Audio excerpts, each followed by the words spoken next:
Lucia Martínez tinha 25 anos e trabalhava como garçonete no restaurante El Mirador, na estrada de La Coruña, nos arredores de Madrid, quando aquela noite de janeiro mudou para sempre sua vida.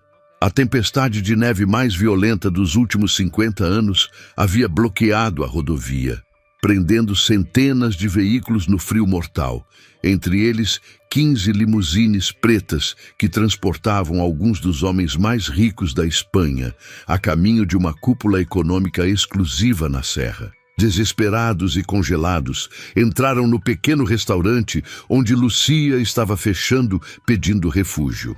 Aquela noite, enquanto a Bolsa de Madrid parava e o mundo observava, Lucia preparou café, serviu comida e ofereceu cobertores a 15 milionários que controlavam quase 1 trilhão de euros. Ela os tratou como seres humanos, não como titãs das finanças. Os ouviu contar seus medos, seus arrependimentos, suas solidões. E quando o amanhecer chegou e os resgates os libertaram, um desses homens, o lendário empresário Alejandro Ruiz, olhou Lucia nos olhos e disse algo que ela não entendeu. No dia seguinte, quando 135 automóveis de luxo chegaram em frente à sua modesta casa em Alcorcón, Lucia Martínez descobriu o que realmente significava a gratidão daqueles que possuem o mundo, e sua vida nunca mais seria a mesma. O restaurante El Mirador era uma instituição na estrada de La Coruña, aberto desde 1975, com suas características mesas de madeira, o balcão de mármore e as luminárias de ferro forjado que brilhavam na noite. Era um pedaço da Espanha que resistia ao tempo. Lucia Martínez trabalhava lá havia 3 anos, desde que havia deixado a universidade por falta de dinheiro e necessidade de ajudar sua mãe viúva. Aquela tarde de janeiro, às 8 da noite, Lucia estava limpando as mesas, preparando-se para fechar. A previsão do tempo havia anunciado neve, mas ninguém esperava o que estava por vir. Em questão de 1 hora, o que deveria ser uma nevada normal transformou-se numa tempestade apocalíptica. A neve caía tão espessa que não se via a 3 metros de distância. O vento uivava como um animal ferido. A temperatura havia caído a 20 graus negativos. E na estrada de La Coruña, centenas de veículos ficaram bloqueados, presos entre montes de neve que cresciam minuto a minuto. Lucia olhava pela janela do restaurante preocupada. Sua mãe Carmen, de 60 anos, estava sozinha em casa em Alcorcón. Havia tentado ligar para ela, mas as linhas estavam saturadas. O rádio transmitia boletins cada vez mais alarmantes. Estado de emergência declarado, todas as estradas fechadas, pessoas presas nos carros. Foi então que começaram a chegar. Primeiro 1, depois 2, depois 10, depois 15. Homens com ternos de 10 mil euros, alguns com casacos de cachemira, outros tremendo de frio porque suas limusines haviam ficado sem combustível e aquecimento. Entraram no pequeno restaurante como náufragos que encontram uma ilha depois de dias no mar. Lucia os observou por um momento, surpresa. Reconheceu alguns rostos das capas dos jornais El País e Expansión. Alejandro Ruiz, o lendário empresário que havia transformado 5 mil euros em 3 bilhões. Rafael Gomes, o magnata imobiliário. Miguel Ángel Torres, o rei do setor energético. E outros 12 homens que controlavam bancos, fundos, indústrias. Mas naquele momento, cobertos de neve, tremendo de frio, com os olhos assustados, não pareciam titãs das finanças. Pareciam apenas seres humanos aterrorizados pela morte que os esperava lá fora. Lucia não hesitou. Sua natureza generosa tomou o controle. Apontou para as mesas e disse simplesmente que se acomodassem, que prepararia café quente. Foi para a cozinha, ligou todas as máquinas, colocou panelas de café, começou a aquecer sopas e preparar sanduíches. Os 15 homens se sentaram lentamente, ainda incrédulos. Alguns tentavam ligar para seus assistentes, mas os telefones não funcionavam. Outros olhavam para fora, vendo suas limusines enterradas na neve. A realidade estava se impondo. Estavam presos ali, naquele pequeno restaurante na estrada de La Coruña, sem via de escape. Alejandro Ruiz, 72 anos, cabelo branco perfeitamente penteado apesar da tempestade, aproximou-se do balcão onde Lucia estava servindo café em grandes xícaras. Olhou-a com uma intensidade que a deixou ligeiramente desconfortável. Lucia sorriu. Aquele sorriso cansado, mas genuíno, que havia aperfeiçoado em 3 anos servindo clientes. Disse que não havia problema, que tinham comida para todos, que podiam ficar aquecidos até que a tempestade passasse. Nas horas seguintes, Lucia trabalhou incansavelmente. Preparou café, serviu sopas, fez sanduíches, trouxe cobertores que guardava no depósito para emergências. Falava pouco, mas havia uma bondade em seus gestos. Uma humanidade que esses homens, acostumados a serem servidos por equipes profissionais em hotéis 5 estrelas, encontraram estranhamente comovente. À medida que a noite avançava e a tempestade continuava rugindo lá fora, algo estranho começou a acontecer. As barreiras se derrubaram. Os homens começaram a falar não de negócios ou investimentos, mas de vida, de medos, de arrependimentos. Miguel Ângelo Torres, o magnata energético, confessou que não falava com sua filha havia 3 anos, depois que ela recusou entrar no negócio familiar para se tornar professora. Rafael Gomes admitiu que havia construído um império imobiliário, mas se sentia profundamente sozinho. Outros contaram sobre casamentos fracassados, filhos que não os respeitavam, sucessos que tinham gosto de vazio. Lucia escutava enquanto limpava mesas e enchia xícaras. Não julgava, não dava conselhos não solicitados. Simplesmente escutava com aquela presença tranquila que só quem sofreu de verdade pode oferecer. As horas passavam lentamente. Lá fora, a tempestade continuava com uma violência que ninguém havia previsto. Dentro do restaurante El Mirador, 15 milionários e uma garçonete madrilenha de 25 anos estavam vivendo algo extraordinário. Por volta da meia-noite, Alejandro Ruiz pediu a Lucia que se sentasse com eles. Ela hesitou. Não estava acostumada a socializar com os clientes, especialmente não com pessoas daquele calibre. Mas Alejandro insistiu com uma gentileza que a surpreendeu. Lucia se sentou, cansada depois de horas de trabalho incessante. Alejandro perguntou sobre sua vida, e ela, talvez pelo cansaço, ou talvez porque aquela noite surreal havia baixado todas as defesas, começou a contar. Havia nascido em Alcorcón.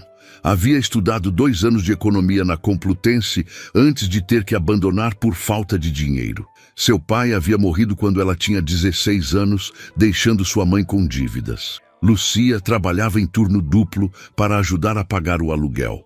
Suas economias somavam 8.000 euros, toda sua segurança para o futuro.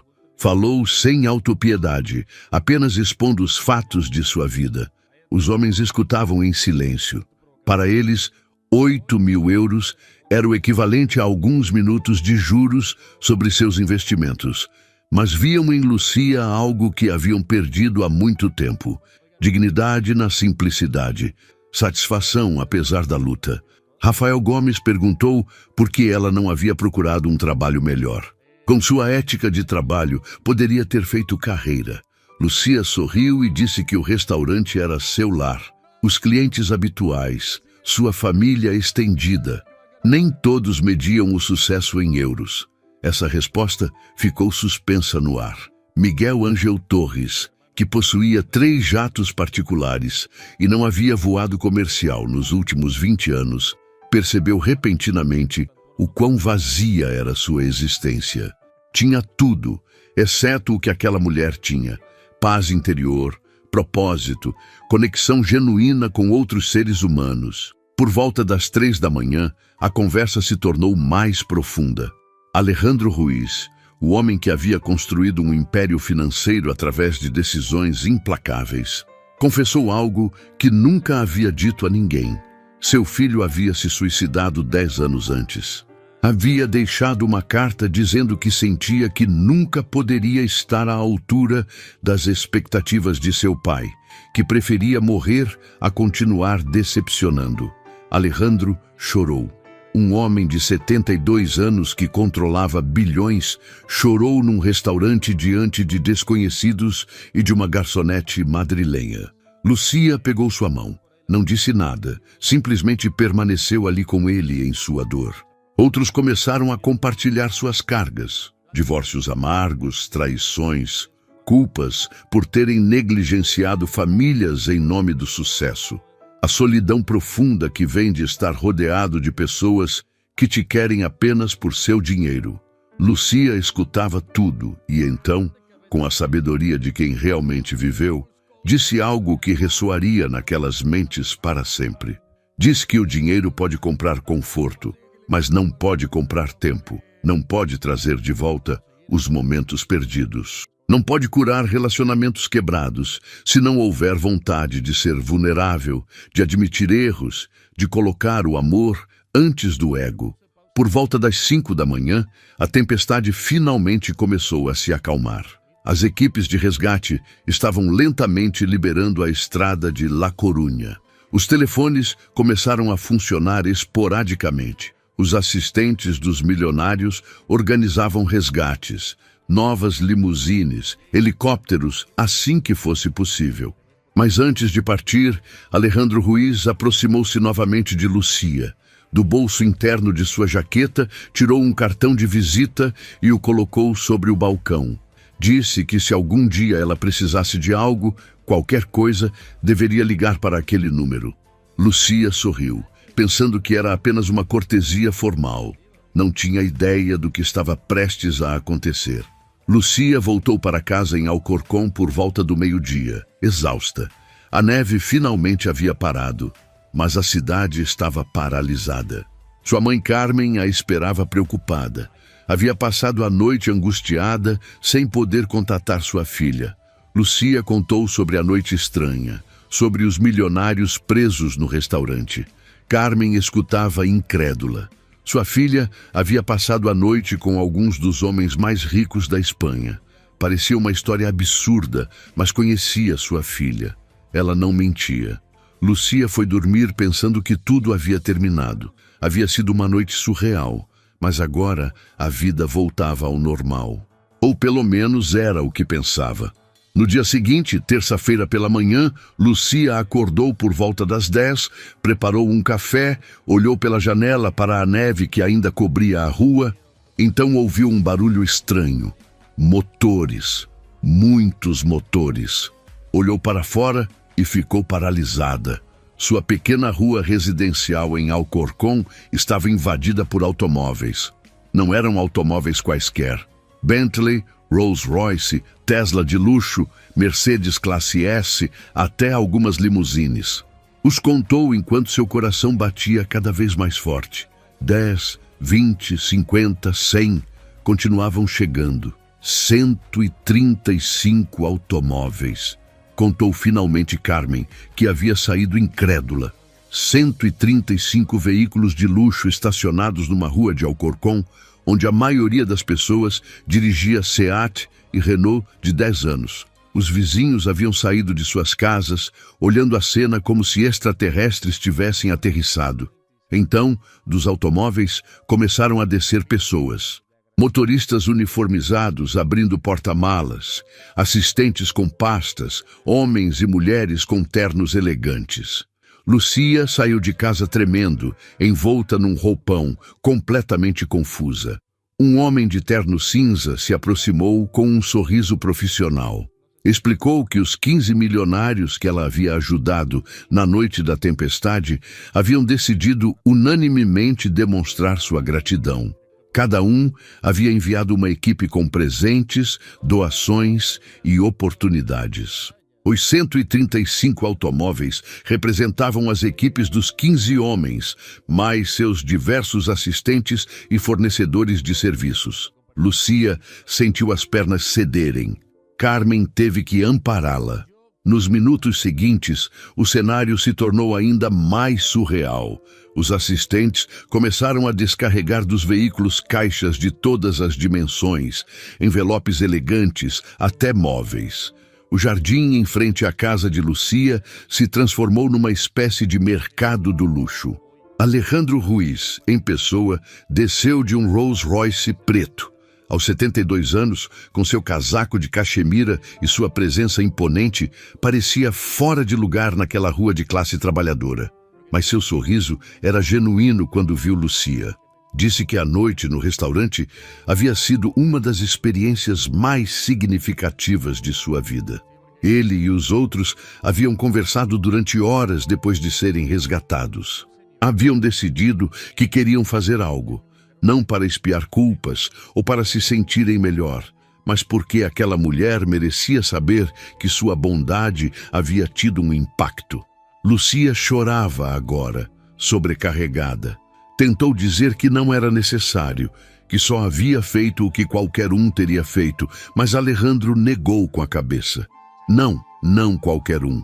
A maioria os teria tratado diferente, os teria adulado ou teria tentado obter algo. Ela simplesmente os havia tratado como seres humanos. Um por um, os representantes dos 15 milionários se apresentaram a Lucia, cada um com um presente pensado especificamente para ela. Alejandro Ruiz havia pagado completamente o aluguel de seu apartamento pelos próximos 10 anos. Além disso, havia aberto um fundo fiduciário de 200 mil euros para garantir-lhe um futuro confortável e permitir-lhe terminar seus estudos universitários. Rafael Gomes, o magnata imobiliário, tinha uma proposta diferente. Queria que Lucia se tornasse consultora para seu programa de responsabilidade social corporativa. O salário proposto era de 50 mil euros ao ano, por um trabalho de meio período, permitindo-lhe também estudar. Miguel Ângelo Torres havia criado uma bolsa de estudos na Complutense, especificamente para estudantes de famílias trabalhadoras. Cada ano, 5 estudantes receberiam educação completa paga em honra da mulher que havia mostrado o que realmente significava cuidar dos outros. Outros haviam trazido presentes mais pessoais, mas não menos significativos. Um milionário do setor hoteleiro havia organizado uma viagem com tudo pago às Maldivas para Lucia e sua mãe. 2 semanas de descanso que nunca teriam podido se permitir.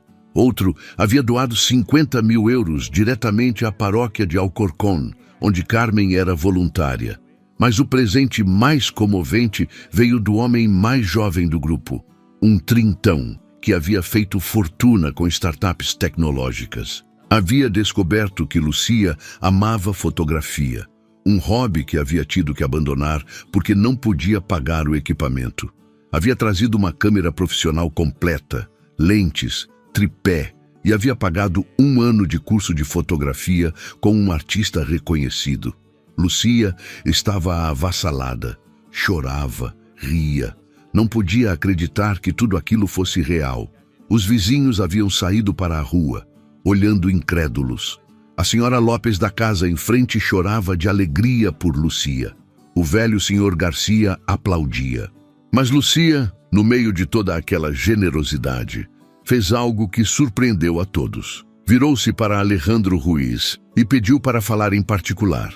Levou-o para dentro de sua modesta casa, para a pequena cozinha onde sua mãe havia criado sua filha sozinha. E ali, naquela cozinha que havia visto tantas lutas e triunfos silenciosos, Lucia disse a Alejandro algo que o atingiu profundamente. Disse que estava imensamente agradecida, mas que queria algo mais precioso que todos aqueles presentes. Queria que Miguel Ângelo Torres ligasse para sua filha, aquela filha com quem não falava havia 3 anos. Alejandro a olhou em silêncio por um longo momento, depois sorriu. Um sorriso triste, mas agradecido. Disse que transmitiria a mensagem e que ela tinha razão. Mais uma vez. As semanas seguintes à manhã dos 135 automóveis, como a chamaram os meios locais, foram um turbilhão para Lucia. A história havia se tornado viral. Antena 3, Tele 5, El País. Todos queriam entrevistá-la. Lucia aceitou poucas entrevistas, sempre desconfortável com a atenção. Mas quando falava, sua mensagem era simples e poderosa. Só havia feito o correto. A bondade não deveria ser extraordinária. deveria ser normal, mas por trás dos holofotes estava acontecendo algo mais profundo. Os 15 milionários estavam realmente mudando. Alejandro Ruiz havia começado a se reunir regularmente com Lucia, não por negócios, mas para o que ele chamava de terapia de realidade. Falava com ela de seus planos, suas decisões, e ela oferecia a perspectiva de alguém que vivia no mundo real. Miguel Ângelo Torres havia ligado para sua filha. O primeiro contato foi difícil, cheio de lágrimas e palavras não ditas, mas começaram a construir uma ponte. Miguel até foi visitá-la na escola onde ela ensinava, vendo pela primeira vez o trabalho que ela amava e que ele havia desprezado. Rafael Gomes havia iniciado um programa revolucionário em sua empresa. Cada diretor devia passar uma semana ao ano trabalhando num emprego de serviço. O objetivo era reconectá-los com a realidade das pessoas que seus produtos deviam servir. Mas talvez a mudança mais significativa foi a que Lucia não viu imediatamente. Os 15 homens, inspirados por aquela noite e por sua reação aos presentes, criaram um fundo conjunto de 20 milhões de euros chamado El Fondo Mirador, em honra do restaurante onde tudo havia começado. O fundo tinha um propósito específico: identificar e apoiar pessoas comuns que faziam coisas extraordinárias em suas comunidades. Cada ano, 50 pessoas receberiam 20 mil euros cada uma, sem condições, apenas como reconhecimento de sua contribuição silenciosa à sociedade. E Lucia seria a primeira presidenta do comitê de seleção. Quando Alejandro propôs o papel, Lucia hesitou. Não se sentia qualificada para gerir algo tão importante, mas Alejandro disse algo que a convenceu. Era a pessoa mais qualificada, precisamente porque não se sentia qualificada, porque realmente entendia quem eram essas pessoas e o que significava lutar cada dia. Lucia aceitou. Voltou à universidade para terminar seus estudos de economia, agora combinando com seu novo trabalho no Fundo Mirador. Iniciou seu novo papel com uma missão: assegurar-se de que nenhum ato de bondade comum passasse despercebido. 3 anos depois daquela noite de tempestade, Lucia Martínez estava no palco do salão de festas do Hotel Ritz, em Madrid. Era a cerimônia anual do Fundo Mirador, onde se premiavam os 50 beneficiários do ano. Lucia, agora com 28 anos, usava um vestido elegante, mas simples. Havia aprendido a se mover nesses ambientes de alta sociedade, mas nunca havia perdido sua essência. Era ainda a mesma mulher que servia café num restaurante, só que com uma plataforma maior. Olhou a sala cheia de pessoas, os 15 milionários e suas famílias, os beneficiários do fundo, jornalistas, filantropos, e começou a falar. Contou sobre a noite da tempestade, de como 15 desconhecidos haviam entrado num restaurante buscando refúgio do frio, de como naquelas horas se haviam convertido simplesmente em seres humanos, despojados de seus títulos e seu poder, de como a vulnerabilidade compartilhada havia criado um vínculo que havia mudado vidas. Mas, sobretudo, falou de como aquela noite havia ensinado a todos uma lição fundamental: que o verdadeiro poder não está em controlar bilhões de euros, mas em tocar corações. Que o verdadeiro sucesso não se mede em contas bancárias, mas em relacionamentos curados, em comunidades fortalecidas, em vidas mudadas para melhor. Na sala havia histórias vivas desse princípio. Miguel Ângelo Torres estava sentado junto à sua filha, agora sua colaboradora na gestão de uma fundação educativa. Rafael Gomes havia se casado com uma mulher que havia conhecido enquanto fazia voluntariado num refeitório social. Outros haviam reparado casamentos, reconectado com filhos, encontrado propósito além do lucro. Mas também estava Alejandro Ruiz, agora com 75 anos, que havia feito algo extraordinário. Havia vendido a maior parte de seu império financeiro e havia dedicado sua vida a trabalhar com pais de adolescentes em dificuldades, tentando ajudar outros a evitar a tragédia que ele não havia podido prevenir com seu filho. Quando Lucia terminou seu discurso, a ovação de pé durou 5 minutos. Mas o que mais a tocou foram os olhos das 50 pessoas que estavam recebendo os prêmios naquela noite. Enfermeiros que trabalhavam turnos duplos para comprar medicamentos para pacientes pobres, professores que usavam seus salários para comprar material escolar para as crianças, bombeiros voluntários, cuidadores de idosos, mães solteiras que ainda assim encontravam tempo para treinar equipes juvenis. Pessoas comuns que faziam coisas extraordinárias, igual a ela havia feito naquela noite de 3 anos atrás. Depois da cerimônia, Lucia saiu para o terraço do Ritz para tomar ar. A vista do Paseo del Prado coberto de neve lembrou-lhe aquela noite. Alejandro a alcançou, trazendo-lhe uma xícara de café. Permaneceram em silêncio por um momento, olhando a cidade. Então, Alejandro disse algo que ficou com Lucia. Aquela noite, quando estava sentado em seu restaurante, congelado e aterrorizado, havia tido uma epifania. Percebeu que havia passado 70 anos de sua vida acumulando riqueza, mas não significado. Ela havia mostrado a diferença, e por isso estaria agradecido para sempre. Lucia sorriu. Aquele sorriso simples e genuíno que não havia mudado apesar de tudo o que havia acontecido. Disse que ela também estava agradecida. Aquela noite havia demonstrado algo que sempre havia acreditado, mas que muitos esquecem. Que todos estamos conectados, que em momentos de crise as barreiras se derrubam, que a bondade é a moeda mais preciosa que temos. A tempestade havia levado 15 milionários à sua porta, mas o que aconteceu depois, as vidas mudadas, os relacionamentos curados, as comunidades transformadas, foi o resultado de algo muito mais simples e profundo.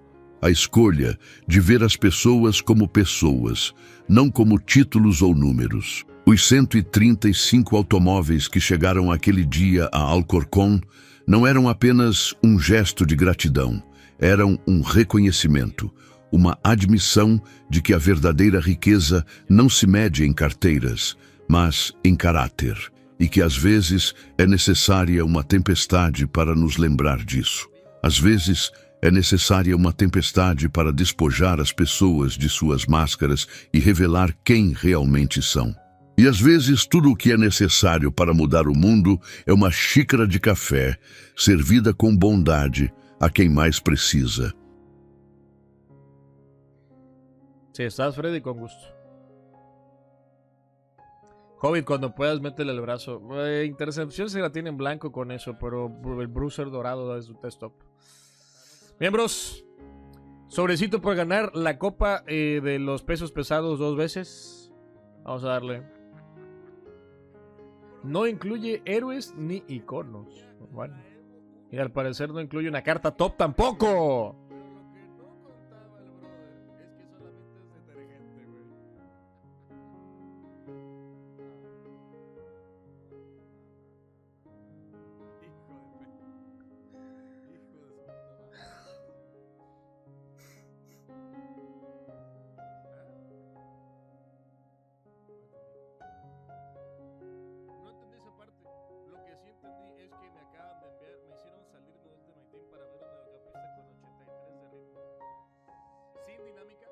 Chiquitaca, pon.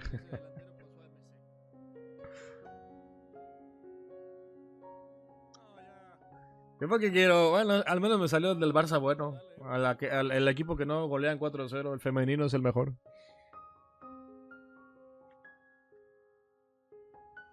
Dios santo, güey, ¿quién canjeó esa? Ay, madre de Dios, lo peor es que yo a Navalle la banco mucho, porque su SBC Scream me gustó bastantísimo. Se preocupa por un Nazario Meta con las 3 horas a la semana que juega. Yo la banco a esa señora. Fue el sobre asegurado, güey, cállate. Valió la pena, cállate tú también. No sé, Freddy. ¿Yo? No le voy al Atlético, amigo. ¿Quién se rifa? Sí, Freddy. Trae 11 cartas. Voy con Freddy, a ver.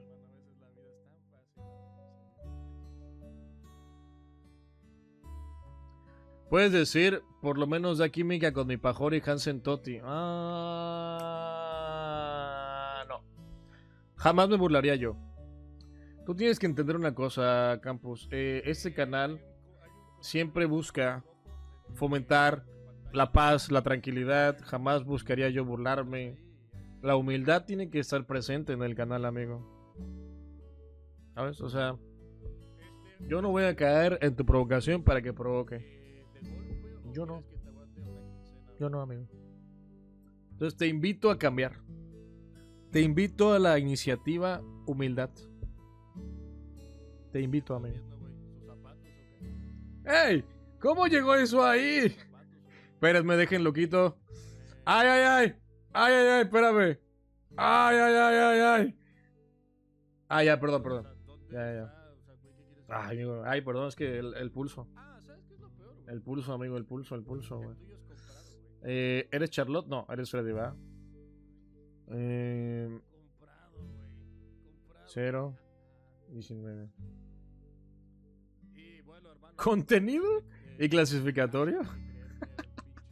Buen título, amigo. Nah, mira, hay que darle de comer a Freddy. Qué locura, viejo, en serio. ¿Provocador? No. ¿Sabía que harías eso? Visionario. A ver, no mames, qué bueno que se fue el bebote, cabrón. No mames, güey. Un comercial de la máquina en este canal. Dios, güey. A ver, Freddy. Ay, que le valió, verga. Cuando quiera. A ver. Recuerden, lo de atrás es lo bueno, bros. Como siempre. Lewandowski, obvio. Atrás Arsenal. Bucayo. Puede ser ruso. Ok, es dama y es... Sabrá Dios quién es. A ver atrás. ¡Ah, puta madre!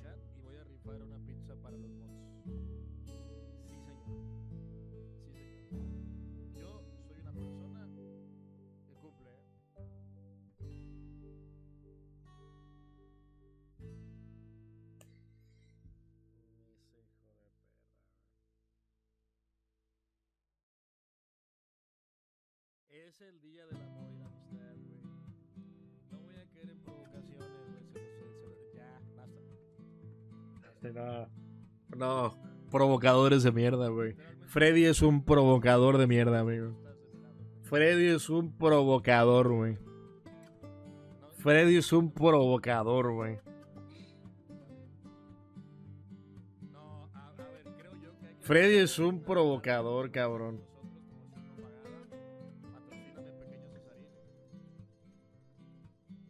¿Qué hace? Bien, Freddy, ¿no como el señor guardo sobres? Solo tengo un sobre. Y es de If. Déjame en paz. Déjame en paz. Ah, puta madre, cabrón. Aparte, ay, güey, tiene 2 del City con Company y Micah Richards que jamás debieron ser héroes, evidentemente, güey.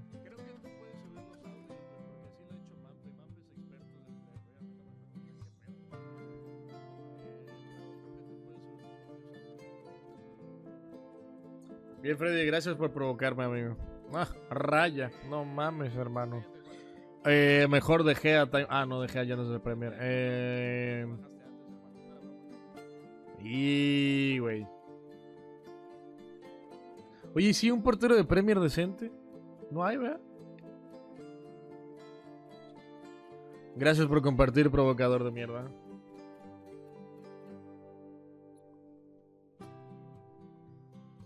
Tengo miedo. Rob, buenas.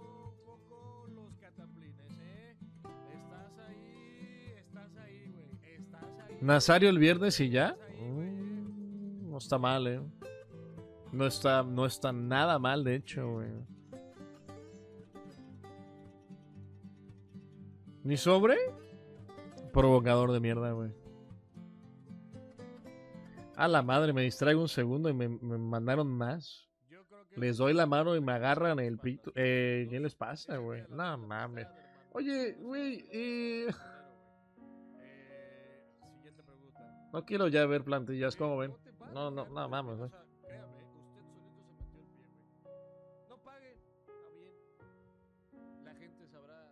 ¿Y qué hago acá? 15K para BPM, nah.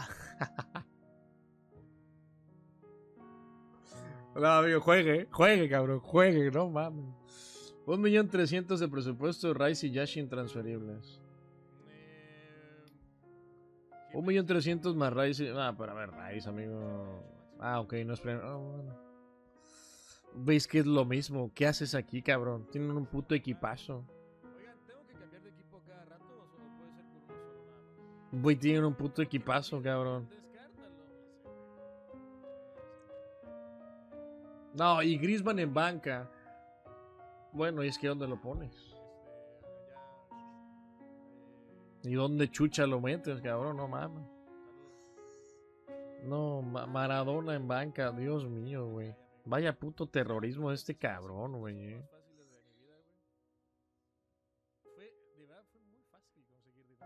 40 monedas, ¿qué cambias, bro? Nada, nada, güey. Miren al provocadorcín de mierdín, güey. Mira nada más eso, güey. Ay, cabrón, qué dolor, güey. Qué dolor, qué equipo de injusticias, güey.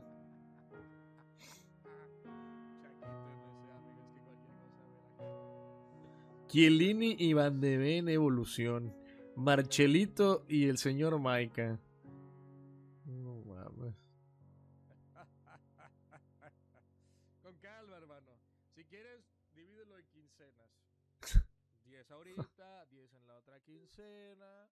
Y así hasta que sean 5 quincenas. Yo te quiero mucho. En esta copa tienes que usar un equipo. Lamine Yamal, Havertz, 20 chupete. Chaira, güey. Genial, premio doble. Güey, ya vi, güey. 20 chupete Chaira, güey. Ahora sí, hijo de rebomba. ¿En la de tienda? Junior, gracias por la raid, amigo. ¿Cómo estás? Poco a poco, amigo. Poco a poco. El primer paso es estar. Debes